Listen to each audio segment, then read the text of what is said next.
मुंबईतून एक मोठी बातमी। मुंबईतल्या घाटकोपरमध्ये कोसळलेल्या साई दर्शन इमारतीबाबत आता नवी माहिती समोर येतेय। रहिवाशांनी इमारतीमध्ये विनापरवाना बदल केल्याने इमारतीचे पिलर्स खचलेले होते।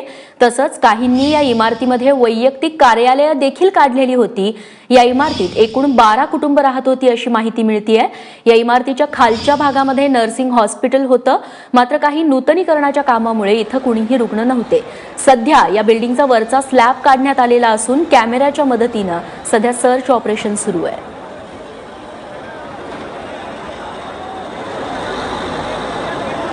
सकाळची ही घाटकोपर मधली घटना आहे। साई दर्शन नावाची ही 4 मजल्यांची इमारत कोसळली। एकूण 15 रूम्स होत्या, घरं होती या इमारतीमध्ये अशी माहिती मिळतेय। तळमजल्यावरती एक हॉस्पिटल देखील होतं, मात्र तिथं नूतनीकरणाचं काम सुरू होतं। सुदैवाने त्यामुळे तिथे कोणी रुग्ण नव्हते अशी सध्या तरी माहिती मिळतेय। आणि या इमारतीच्या ढिगाऱ्याखाली 30 जण अडकल्याची भीती व्यक्त केली जातेय, ज्यापैकी 9 जणांना आतापर्यंत बाहेर काढण्यात आलं। आणि जे ताजे तपशील हाती येत आहेत, या इमारतीमध्ये 12 कुटुंब राहत होती अशी माहिती मिळतेय। मनश्री पाठक आमच्या प्रतिनिधी आपल्याला अधिक माहिती देतील। मनश्री, मदत कार्य कसं सुरू आहे आणि काय ताजे तपशील तुझ्या हाती आले? मदत कार्य जोमाने सुरू आहे। सध्या प्रकाश मेहता घटनास्थळी आहेत आणि प्रकाश मेहतांनी नुकतीच माहिती दिलेली आहे की त्यांना मिळालेल्या माहितीनुसार एकूण 4 जण हे मृतावस्थेत सापडलेले आहेत। सध्या लवकरात लवकर जे अडकलेले आहेत आत फॅमिलीज त्यांना बाहेर काढण्याचं काम सुरू आहे। अजूनही 30 ते 40 जण हे आत दबले गेले शंका आहे, कारण एकूण 12 फॅमिलीज राहत होत्या या सगळ्या इमारतीमध्ये। त्यासोबतच ग्राउंड फ्लोअरला नर्सिंग होम होतं, ते मात्र रिकामं होतं कारण त्याचं काम सुरू होतं अशी सुद्धा माहिती मिळते। मात्र या इमारतीमध्ये काहींनी अंतर्गत फेरबदल केले होते रहिवाशांनी, त्यासोबतच काहींनी विनापरवाना वैयक्तिक कार्यालय सुद्धा काढली होती आणि त्याच्यामुळे या इमारतीचं स्ट्रक्चरल ऑडिट झालं होतं का हा प्रश्न सगळ्यात महत्वाचा आहे आणि तो पुढे येतोय। मात्र स्ट्रक्चरल ऑडिट संदर्भात कोणतीही ठोस माहिती बोर्ड ऑफिसकडनं किंवा बीएमसी प्रशासनाकडनं दिली जात नाहीये। मात्र सध्या प्रकाश मेहतांनी दिलेल्या माहितीनुसार 4 जण हे मृतावस्थेत घोषित करण्यात येत आहेत। मनश्री, त्यासोबतच काही वेळापूर्वी जे तिथले स्थानिक नगरसेवक आहेत त्यांनी असं सांगितलं होतं कदाचित या इमारतीला नोटीस देखील बजावलेली असू शकते, खूप जुनी होती ही इमारत, त्याबद्दलची काही ठोस माहिती आता हाती आली आहे? सध्या स्थानिकांच्या माहितीनुसार 30 ते 40 वर्ष ही इमारत जुनी होती। मात्र या इमारतीला नोटीस देण्यात आली होती का, या इमारतीत विनापरवाना लोक राहत होते का, याबाबतची ठोस माहिती प्रशासनाकडनं दिली जात नाहीये। जोपर्यंत प्रशासनाकडनं याची पुष्टी होत नाही तोपर्यंत आपण अधिकृतरित्या या संदर्भात फार काही बोलू शकत नाही। मनश्री, या घडीला किती अग्निशमन दलाचे अधिकारी तिथे आहेत, गाड्या तिथे आहेत, त्याबद्दलचे काय तपशील मिळतात?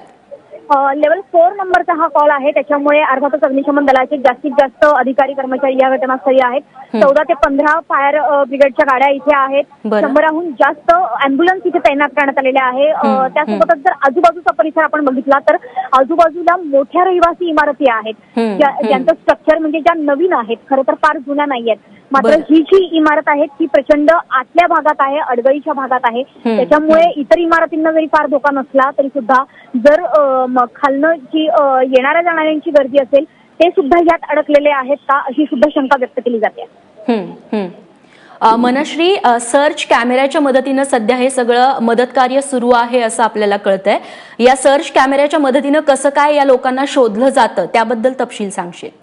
सुरुवातीला जी माहिती मिळाली होती की ज्या ठिकाणी नर्सिंग होमचं काम सुरू होतं त्या ठिकाणी अगदी लहान प्रमाणातली आग लागली, धूर आला आणि त्यानंतर ही घटना घडली। मात्र या संदर्भातली अधिकृत पुष्टी जी आहे ती प्रशासनाकडनं झालेली नाहीये। मात्र सर्च कॅमेऱ्याच्या मदतीने आणि इतर इक्विपमेंटच्या मदतीने आणखी कुणी आत अडकलेलं आहे का हे शोधलं जात आहे। अग्निशमन दलाचे जे अत्याधुनिक उपकरणं आहेत त्याच्यापैकी सर्च कॅमेरा एक ओळखला जातो की अशा प्रकारच्या जेव्हा इमारती कोसळतात किंवा इतर डिलॅपरेटेड प्रकारच्या घटना घडतात, दुर्घटना होतात, त्यावेळी या सर्च कॅमेऱ्याची मदत घेतली जाते। सर्च कॅमेरा या अगदी लहानशा जागेतून सुद्धा आत पोहोचू शकतो आणि त्याद्वारे आत कुणी अडकलेलं आहे का याची माहिती आपल्याला बाहेर मिळू शकते। मनश्री, ज्या ज्या जणांना सुखरूप बाहेर काढण्यात आलेलं आहे त्यांना सध्या कुठल्या कुठल्या रुग्णालयात दाखल करण्यात आलं? जास्तीत जास्त लोक हे राजावाडी रुग्णालयात दाखल झालेले आहेत, त्यासोबतच काही प्रायव्हेट हॉस्पिटलमध्ये सुद्धा दाखल झालेले आहेत। सध्या जी आपल्याला माहिती मिळाली आहे की 4 जण हे मृत आहेत, त्यांच्या नातेवाईकांचा देखील शोध सुरू आहे। अनेक जण शॉक मध्ये आहेत की अशा प्रकारची बिल्डिंग कोलॅप्स झाली। अनेक जण आपल्याला असेही भेटतायत की जे नुकतेच घराबाहेर पडलेले होते ऑफिसला जाण्यासाठी आणि त्यानंतर ही घटना घडली, त्याच्यामुळे अर्थात ते सुदैवाने बचावलेले आहेत. मनश्री, तू आता सांगितलंस त्याप्रमाणे 4 जणांचा मृत्यू झालेला आहे. त्यांची नावं, त्यांचं वय अंदाजे किती असावं याबद्दल काही माहिती मिळाली आहे? त्याची पूर्ण माहिती अजून मिळू शकलेली नाहीये. अर्थात ही 4 जण मृतावस्थेत सापडलेल्याची जी माहिती आहे ती प्रकाश मेहतांनी आपल्याला दिलेली आहे. बीएमसी प्रशासनाकडनं किंवा डिझास्टर मॅनेजमेंट विभागाकडनं याची अजूनही पुष्टी केलेली जात नाहीये. हा नेमका वेळ कशासाठी होतोय किंवा बीएमसी प्रशासन अजूनही काही लपवून ठेवतंय का, अशा देखील शंका आता विरोधकांकडनं सुद्धा व्यक्त केलेल्या जात आहेत. त्यासोबतच अनेकांची ज्यांची कार्यालय या ठिकाणी होती ती लिगली होती का, ती अधिकृतरित्या होती का, यावरही सवाल आता उपस्थित केले जात आहेत. मनश्री, कार्यालयांबद्दल तू बोलतेयस, कोणत्या प्रकारची कार्यालय इथं होती आणि कोणत्या कोणत्या मजल्यावरती होती त्याबद्दलचे तपशील स्थानिकांकडून मिळालेत?